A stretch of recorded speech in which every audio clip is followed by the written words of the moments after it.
कभी बड़ी खबर, कभी तेज खबर, कभी ताजा खबर, कभी पहली खबर। इस शोर और भागम भाग में दब जाती है असली खबर। पहुंचता नहीं पूरा सच आप तक, लेकिन ये शुरुआत। उठाएगा हर हकीकत से पर्दा, लगेगी सच्चाई और भरोसे पर मुहर। एक बार फिर आपके हक के लिए बुलंद करेगा आवाज। रीवा से अनिल शर्मा। रीवा बारिश नहीं होने से रीवा में सूखे के आसार, किसान खड़ी धान की फसल पर ट्रैक्टर चलाने को मजबूर। बारिश नहीं होने से रीवा में सूखे। मध्य प्रदेश के रीवा जिले में बारिश न होने की वजह से धान की फसल सूख रही है। किसानों ने इसके लिए सरकार को जिम्मेदार ठहराते हुए पर्याप्त बिजली न मिलने का आरोप लगाया है। रीवा में सितंबर महीने में अप्रैल मई जैसी तेज धूप हो रही है, इससे प्रदेश में सूखा पड़ने के आसार जताए जा रहे हैं। बीते एक महीने से बारिश न होने के कारण रीवा जिले के कई किसान अपने धान के खेत में ट्रैक्टर से जुताई कराने को मजबूर हो रहे हैं। बारिश नहीं होने से धान की फसल सूखने लगी है। यही वजह है कि परेशान किसान धान की खड़ी फसल को नष्ट कर अगली फसल की तैयारी करने लगे हैं। एक और प्राकृतिक आपदा से जहां किसानों को भारी नुकसान हुआ है, तो वहीं दूसरी ओर बेसुध प्रशासन और सरकार चुनावी तैयारी में व्यस्त है। इधर किसान मौसम की बेरुखी और बिजली के अभाव में खेतों में खड़ी धान की फसल पर ट्रैक्टर चलाने को मजबूर हैं। रीवा जिले का शुमार मध्य प्रदेश के सबसे बड़े धान उत्पादक जिले के रूप में होता है। यहां इस साल करीब 2,85,000 हेक्टेयर क्षेत्र में धान की फसल लगाई गई है। धान का उत्पादन कम होने के आसार के चलते इसका सीधा असर आम आदमी की जेब पर पड़ने वाला है। बताया जा रहा है कि जब पैदावार कम होगी तो महंगाई बढ़ेगी और आम आदमी की थाली में आने वाला बासमती चावल सहित दूसरे चावल महंगे होंगे। रीवा जिले के किसान अपने धान के खेतों में पड़ी दरारों को देखकर निराश हैं। वह कई किसानों को अभी भी बारिश की आस है, जिससे थोड़ी बहुत धान की पैदावार हो जाए। इसी गांव के एक किसान यज्ञ प्रताप ने 15 एकड़ की अपनी खड़ी धान की फसल पर चलाया ट्रैक्टर। यज्ञ प्रताप सिंह, जिन्होंने 15 एकड़ खेत में इस धान की बुवाई में मेरी लागत 1,15,000 के लगभग सब कुछ खर्च आया था, जिसको आज मैं ट्रैक्टर से कटवा रहा हूं, की लागत से धान की फसल लगाई थी। उन्होंने कहा, बीते एक महीने से बारिश नहीं होने के कारण खेतों में मोटी मोटी दरारें पड़ गई हैं। नीचे से धान की फसल पीली पड़ने लगी है। यही वजह है कि खेतों में फसल पर ट्रैक्टर चलाने की नौबत आ गई है। 4 से 6 घंटे ही मिल रही है बिजली। फसलों के खराब होने के लिए कई किसान प्रदेश सरकार को जिम्मेदार बता रहे हैं। पीड़ित किसानों के मुताबिक सरकार किसानों को 10 घंटे बिजली देने का दावा कर रही है। हालांकि किसानों को सिर्फ 4 से 6 घंटे ही बिजली मिल पा रही है। ये बिजली खेतों में सूखती फसल के लिए ऊंट के मुंह में जीरे के समान है। ऐसे स्थिति में किसानों के पास फसल पर ट्रैक्टर चलाने के अलावा कोई दूसरा चारा नहीं बचा है। ये स्थिति जिले और तहसील के गांवों में अधिक देखने को मिल रही है, क्योंकि इन इलाकों में कोई भी सिंचाई की बड़ी परियोजना मौजूद ही नहीं है।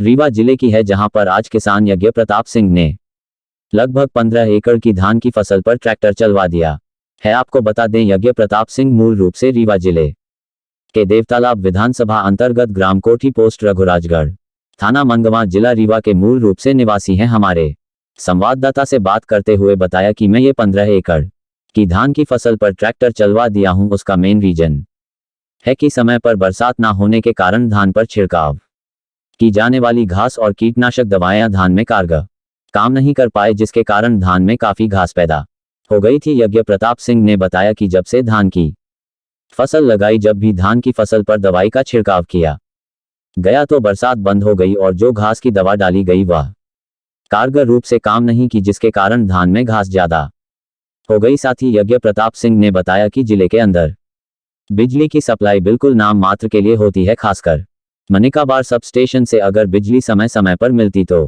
मोटर से थोड़ी बहुत सिंचाई करके धान की फसल को कंट्रोल किया जा सकता था, लेकिन बिजली विभाग की लापरवाही की वजह से भी हमें काफी दिक्कतों का सामना उठाना पड़ रहा। मनिका वार सब स्टेशन में बिजली पर्याप्त मात्रा में न मिलने के कारण भी हमारी फसल बर्बाद हुई है। उन्होंने बताया कि हमारा देश कृषि प्रधान देश है और जब किसान फसल को तैयार करता है उसका रेट नहीं मिल पाता है, और वही अनाज जब किसी कंपनी के टैग या किसी कंपनी के मॉल में पहुंच जाता है तो उसका रेट किसान से खरीदी गई रेट से तकरीबन 20 गुना हो जाता है। एग्जाम्पल मैं आपको बताना चाहता हूं कि एक चिप्स बनाने वाली कंपनी जब किसान से आलू खरीदती है तो 2 रुपए केजी खरीदा जाता है, और जब कंपनी का लोगो लगा देती है तो एक चिप्स के पैकेट में एक आलू पूरा नहीं होता और वह पैकेट 10 रुपए में बेचती है। एक गुटखा बनाने वाली, बीड़ी बनाने वाली, सिगरेट बनाने वाली कंपनी आज अरबों में खेल रही है, और इनमें जो मटेरियल डाला जाता उसको पैदा करने वाला किसान आज उसी जगह पर खड़ा है जहां आजादी से पहले था हमारा देश कृषि प्रधान देश है और ज्यादातर लोग ग्रामीण क्षेत्र में निवास करते हैं और किसानी पर निर्भर होते हैं आजादी से लेकर आज तक। जिस तरह से सरकारों के द्वारा किसानों को लेकर काफी योजनाएं और वादे किए जाते हैं, लेकिन जब धरातल पर उन योजनाओं को देखा जाता है तो वह योजनाएं किसानों तक नाम मात्र के लिए पहुंचती हैं। और यही कारण है कि आजादी से लेकर आज तक किसान उसी पायदान में खड़ा है जहां पर खड़ा था सरकार चाहे किसी की भी रही हो। उन्होंने सिर्फ अपना फायदा देखा है और उद्योगपतियों का घर भरा है। किसानों के हिस्से में सिर्फ दर्द और कर्ज दो ही आया है जो पूरा जीवन तक वह तड़पता रहता है। यज्ञ प्रताप सिंह ने बताया कि मैं एक पूर्व फौजी हूं और सरकार की तरफ से मुझे 26,000 रुपये महीने पेंशन मिलती है। इस धान की बुवाई में मेरी लागत 1,15,000 रुपये के लगभग सब कुछ खर्च आया था, जिसको आज मैं ट्रैक्टर से कटवा रहा हूं, जिसमें मुझे 1 रुपये नहीं फायदा हुआ है। कटाई 15,000 और लग जाएंगे, वह स्ट्रॉ है, लेकिन फिर भी सरकार की तरफ से हमें पेंशन मिल रही है तो मेरा गुजारा किसी तरह चल जाता है। लेकिन उन लोगों से जाकर पूछिए जो सूदखोरों से कर्ज लेकर खेती करते हैं, जब फसल नष्ट हो जाती है तो किसी काम के नहीं रह जाते हैं। कई किसान तो ऐसे हैं कि किसानी के दम पर ट्रैक्टर फाइनेंस करा रखे हैं और धान की फसल नष्ट हो गई है। उनका क्या हाल होगा, कैसे जीवन यापन करेंगे। सरकार से है किसानों के प्रति अपना ध्यान आकर्षित करें और उनकी मदद करें ताकि जो बेरोजगार किसान है जो कर्ज लेकर खेती कर रहे हैं उनका घर बर्बाद ना होने पाए। जय हिंद दोस्तों, मैं यज्ञ प्रताप सिंह आप मध्य प्रदेश रीवा जिले से हूं। और आपको पता है कि जैसे जब मैं अपनी धान की फसल को सीडड्रिल से बुवाई किया था, उस वक्त भी मैंने अपने फेसबुक पेज पर लाइव होकर दिखाया था। बड़े उल्लास के साथ मैंने करीबन 15 एकड़ की फसल 17 एकड़ की फसल में मैंने धान की बुवाई किया था। आज आलम में है कि बरसात का सीजन, पूरे बरसात के सीजन में एक भी बूंद पानी न गिरने के कारण हमारी फसल आप देख सकते हैं। कैमरामैन को बताऊंगा, यहाँ पे दिखाइए, ये ट्रैक्टर चल रहा है। मेरी खाली फसल को मैं ट्रैक्टर से जो उससे चलवा कर और इसको नष्ट करवा रहा हूँ और इसमें अब दूसरी फसल के लिए इसको तैयार कर रहा हूँ। मेरी जो लागत कोष है लगभग 1,15,000 रुपये इसमें अपने घर से मैंने लगाया था। हालांकि मैं सरकार को ये बताना चाहता हूँ कि मैं एक पूर्व सैनिक हूँ और मुझे 26,300 रुपये महीने सरकार पेंशन देती है, इसलिए मैं इन सब चीज़ों को संभाल लेता हूँ, कर लेता हूँ। थोड़ा बहुत मुझे पेंशन हर महीने आ जाती है। लेकिन ऐसे ऐसे किसान हैं जो सूदखोरों से पैसे लेकर और किसानी करते हैं, उनके पास में आलम आज का ये है कि रो रहे हैं बैठकर। एक तो प्राकृतिक की मार, दूसरा बिजली विभाग का इतना बड़ा संकट है इस क्षेत्र में कि लोगों को बस पीने के मात्र के लिए पानी बिजली मिल पाती है और लाइट चली जाती है। हमारा देश किसान देश है। आज़ादी से लेकर आज तक जब तक जितनी भी सरकारें आई हैं, देश के अंदर किसानों के लिए हर संभव मदद पहुंचाने के लिए काम करती हैं। लेकिन किसान आज उसी पायदान पे खड़ा है जहां पर वो पहले था और आज़ादी से पहले था। सिर्फ फर्क इतना है कि पहले वो अपने हल चलाकर खेत को बोता था, आज अपने ज़मीन में कर्ज लेकर ट्रैक्टर खरीद कर अपने ट्रैक्टर से खेत को बुवाई जोताई करता है। उसका रीज़न है कि बढ़ती हुई समस्या को देखकर जिस तरह से मजदूर न मिल पाना और सारी चीज़ें हैं तो कार्रवाई कर रहा है। कैमरामैन को बताऊंगा, यहाँ पे दिखाइए, ये हमारी फसल है। यहाँ से लेकर ये ट्रैक्टर चल रहा है, मेरी धान की खड़ी फसल है जिसको मैं रोटावेटिंग करवा रहा हूँ। और ये यहाँ पे दिखाइए, ये हमारा करीबन 8.5 एकड़ का चेक है जहाँ पर ये ट्रैक्टर चल रहा है। आज सरकार की सारी सुविधाएं जमीनी स्तर पर पहुँचते पहुँचते विफल हो जाती हैं और मुझे भी उस मजबूरी में झेलना पड़ रहा है। बस तकलीफ़ ये है कि जो किसान गरीब हैं, बेसहाय हैं, मजदूर, किसानी ही उनका सहारा है और उनके सर और उनके बच्चों के सर पर क्या आलम है आप अनुमान लगा सकते हैं। जब इतनी तकलीफ़ मुझे है, हालांकि 26,000 रुपये आज की महंगाई में कोई मायना नहीं रखता है। बच्चे मेरे शहर में पढ़ते हैं, किराए के मकान से मैं रहता हूं, खेती किसानी भी करना पड़ता है, फिर भी थोड़ा बहुत मुझे आसरा है और मैं अपने आप को किसी तरह से चला सकता हूं। लेकिन वो किसान अपने आप को कैसे रूटीन वर्क में चला पाएंगे जिनके पास किसानी के अलावा कोई विकल्प नहीं है। और आज मैं आपको दिखाता जाऊंगा कि किस तरह से मेरी जो पूरी चेक की जो फसल है, कैसे मैं उसमें रोटावेटर चला रहा हूँ, नष्ट करा रहा हूँ। और इसका मेन श्रेय है बरसात बिल्कुल ना होना। आप देखिए, कैमरामैन को बताऊंगे, ये देखिए, ये ज़मीन से देख रहे हैं हल्की नमी है, बाकी मिट्टी से धूल उड़ रही है और बरसात में धान का सीजन ये है कि धान के लिए तकरीबन 2 महीने या 1.5 महीने के सीजन वो होता है कि पर डे बरसात होनी चाहिए और धान के खेत के अंदर पानी लगा रहना चाहिए, तभी वो धान माकूल अवस्था में आती है और किसान को सही पैदावार दे पाती है। सरकार सही रेट पर तो धान या फसल खरीद लेती है, लेकिन जब किसान पैदा ही नहीं करेगा तो खरीदेगी क्या, और सही रेट भी क्या है।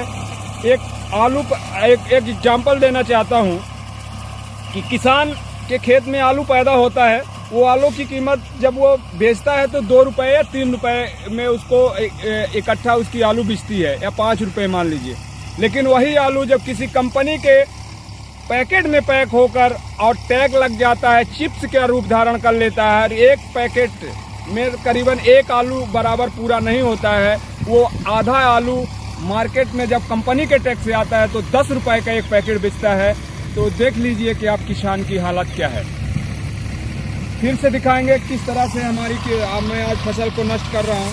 इसमें मैंने धान बोया था, बरसात न होने के कारण मैं जब भी इसमें दवा का स्प्रे कराया, करीबन में 16,000 रुपये इसकी दवाई इसमें मैंने डाला, और बरसात नहीं हुई, इसके कारण इसमें जो खरपतवार है वो नष्ट नहीं हो पाया और हमारी धान पूर्ण रूप से नष्ट हो गई है।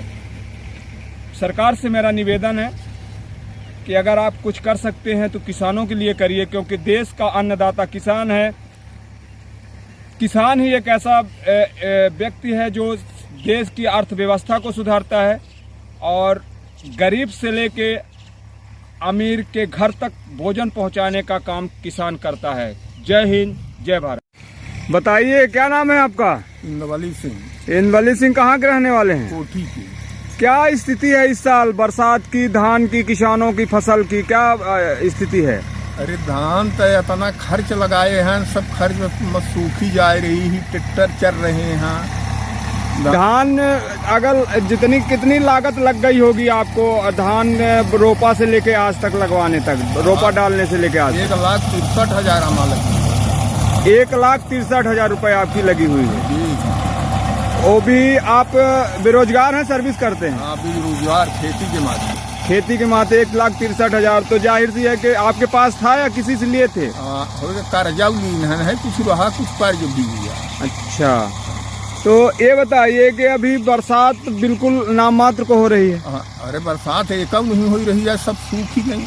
बिजली की क्या स्थिति है? क्या मोटर से आप कवर पर कर पा रहे हैं? एक नहीं, 2 मिनट का आवा थी, चली जाती बिल्कुल लाइट से, तो पानी पिए का ही तकलीफ है, ऐसी लाइट है। 1,63,000 रुपये लगाकर और आपकी फसल अगर बरसात नहीं होती है तो आप क्या करेंगे उसको? अब ट्रैक्टर जलवाए के जो तब पुनः आगे का ही खर्च करा। प्रशासन से क्या चाहते हैं आप? शासन अब क्या करी, पानी लाइट बना दे, लाइट चलाई तो होगा, फिर वक्त प्रशासन। सरकार तो ये कहती है मैं किसानों के लिए सब कुछ कर रहा हूँ। क्या सरकार की कुछ योजनाएं हैं जो भी किसानों के लिए प्रति हैं, वो क्या आप तक पहुँचती हैं? हाँ, हमारे लग कुछ नहीं पहुँचती है, न लाइट पहुँचे न शासन की योजना पहुँचे। प्रशासन से क्या मांग है आपकी? विशेष हमारा लाइट की मांग ही बस। लाइट अगर लाइट होती तो शायद आप जो जितना लागत लगाएं थोड़ा बहुत आप निकाल लेते। हाँ, लाइट हो तो जरूर खाइए का निकाल लीजिए। चलिए, बहुत बहुत धन्यवाद। हाँ बताइए, क्या नाम है आपका? सुरेश प्रताप सिंह। सुरेश प्रताप सिंह जी, क्या है स्थिति किसानी की? अरे क्या है, ना बिजली है ना पानी बरसता, 1 महीना होगा पानी नहीं बरसल लगा है। हाँ, तब आप मनई अब क्या करी, तो यही सब गुरुआ चराई थे वही माही। अच्छा, धान की जो फसल लगाए थे तो बरसात के कारण डिस्टर्ब हो रही है? पूरी डिस्टर्ब हो ही गई, बिल्कुल लागत गोल सका जी कर रहा माती, उसी जमीन सब फट गई है। बिजली का क्या स्थिति है? बिजली पानी पीने तक का नहीं है बराबर बिजली। सरकार तो बोलती है कि हम किसानों को 24 घंटे बिजली दे रहे हैं। अरे ना, 1 घंटा तो बिजली नहीं मिल रही है, 1 घंटा को सुविधा से गदर ही नहीं भरती है। क्या कहना चाहेंगे सरकार? सरकार को क्या कहें, सरकार ही सरकार है। सरकार से है कुछ अपील किसानों के लिए? अब अपील यह है कि कुछ सरकार ध्यान दे, नहीं खाए बिना मर जाए ही लड़का बच्चा। चलिए ठीक है, नाम बता दीजिए एक बार। सुरेश प्रताप सिंह ठीक। कोठी।